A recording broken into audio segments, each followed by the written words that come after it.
GSRTC live tracking mobile application દ્વારા મુસાફરો માટે બસનું લાઈવ ટ્રેકિંગ બન્યું વધુ સરળ। મુસાફરોને એક રાજ્યમાંથી બીજા રાજ્યમાં, એક જિલ્લામાંથી બીજા જિલ્લામાં તેમજ પોતાના ગંતવ્ય સ્થાનથી બીજા સ્થાને સલામત અને સમયબદ્ધ રીતે પહોંચવા ગુજરાત એસટીની બસો કાર્યરત છે। મુખ્યમંત્રી ભૂપેન્દ્ર પટેલના માર્ગદર્શન અને વાહન વ્યવહાર મંત્રી હર્ષ સંઘવીના નેતૃત્વમાં ગુજરાત એસટી નિગમમાં અનેક આમૂલ પરિવર્તન કરવામાં આવ્યા છે। ગુજરાત રાજ્ય વાહન વ્યવહાર નિગમ દ્વારા GSRTC live tracking mobile application મારફતે મુસાફરોને બસનું લાઈવ ટ્રેકિંગ કરવું વધુ સરળ બન્યું છે।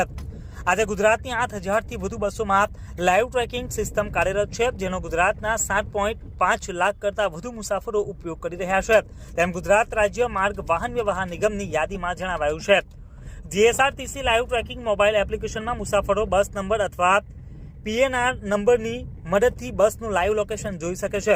એપ્લિકેશનમાં મુસાફરે બેસવા અને ઉતરવાની વિગતો ભરી તે રૂટ ઉપર સંચાલિત તમામ બસોનું લાઈવ લોકેશન મેળવી શકે છે।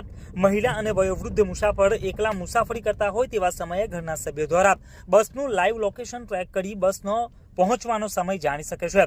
એપ્લિકેશન મારફતે મુસાફરો બસનું લાઈવ લોકેશન જાણી બસ સ્ટેશન ઉપર પહોંચવાનું યોગ્ય આયોજન કરી પોતાના સમયની પણ બચત કરી શકે છે।